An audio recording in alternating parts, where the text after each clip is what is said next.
So I have a gentleman that I'm friends with. He's a colleague of mine. He owns a wealth management firm similar to mine, but his investment strategy is all active, whereas mine is all passive.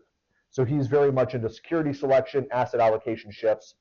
And as I was starting my firm and I was reading all the research and I was trying to figure out like what type of investment management strategy I was going to deploy, he posted an article in 2021 called "A Shot Across the Bow."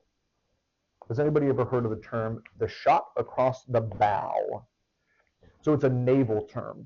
It is a naval term that means basically like a warning shot.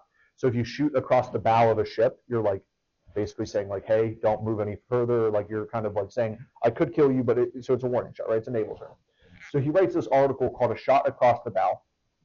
And he talks about why, in his opinion, the market is overvalued and that investors should either,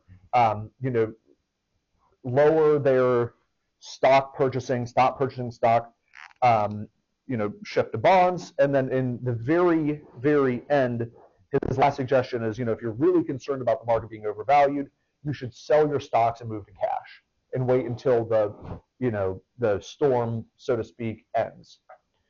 So I remember reading that and being like, wow, that's really interesting.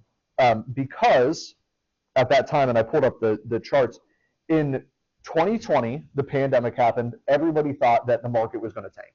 They're like, all these things are shutting down. There's going to be no purchasing. People are going to be strapped for money. They lost their jobs. However, the market, at least the S&P 500 as a proxy for the market, performed 16.25% that year. Basically the exact opposite of what everybody thought was going to happen. So COVID happens. People think the market's going to go down. Quite the opposite. So then heading into 2021, still no correction from COVID. He writes this, I think it was like in April. The S&P 500 goes on that year to perform 26.8%. 26.8%. I don't know exactly where that performance fell in the year, if it was front-loaded or back-loaded, but if you would have read that article and taken that advice to sell your stocks, you would have missed out on 26.8% in performance.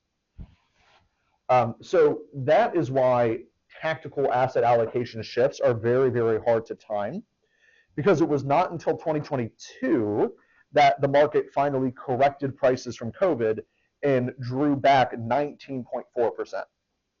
But you still would have been good and positive even through that year had you held on to your stock position.